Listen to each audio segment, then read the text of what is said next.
Resi noti i nuovi dati epidemiologici in provincia di Agrigento da parte dell'ASP, riferiti alla giornata di ieri: 46 nuovi casi positivi, 15 guariti, 5 ricoverati, 1 deceduto.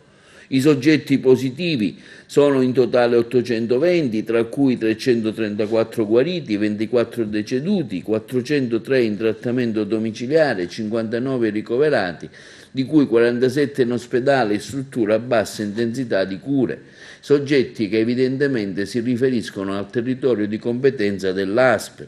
Il report fa riferimento quindi al 29 ottobre in continua variazione. Nella giornata di ieri ci sono stati 46 nuovi casi di Covid-19 nell'Agrigentino su 290 tamponi effettuati dall'inizio della pandemia.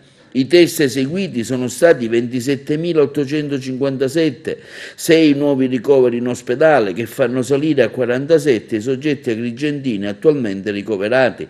Le persone poste in quarantena sono 44 nella sola giornata di ieri, 15 le nuove guarigioni certificate. Il comune dell'Agrigentino con più casi è Sambuca di Sicilia, dove attualmente ci sono 91 positivi. Subito dopo viene la città di Sciacca con 40 casi, Santa Margherita del Belice con 36, superano i 30 attuali positivi anche la città di Agrigento, Favara con 32, Licata con 36, Canicattì con 32, Porto Empedocle con 32. Intanto ieri si è recato il commissario dell'ASP nelle zone di massima criticità, che ha visitato le comunità di Sambuca e Santa Margherita del Belice, una presenza diretta nei luoghi di maggiore sofferenza, a sostegno collettività più colpite, sinergia costante con i sindaci per garantire massima assistenza.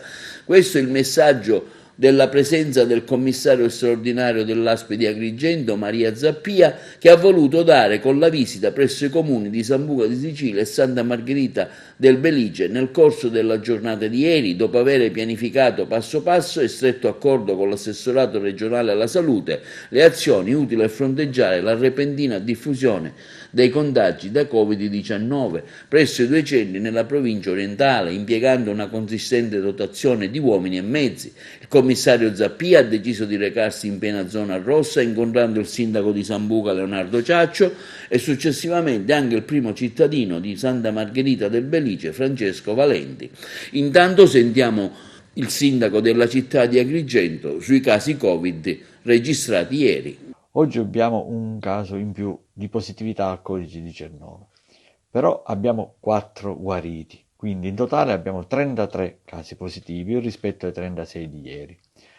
31 di questi 33 si trovano al proprio domicilio in isolamento fiduciario asintomatici. 2 sono ricoverati, uno presso il nosocomio agrigentino e uno presso il nosocomio nisseno. Per quanto riguarda la sanificazione delle vie, questa notte verranno sanificate le vie di San Leone e del villaggio Mosè. Domani notte sarà la volta delle vie del quartiere di Monserrato e del quartiere di Villa Seta. Per quanto riguarda la sanificazione delle scuole, ho anticipato a domani chiusura e sanificazione dei plessi Lauricella e Pirandello.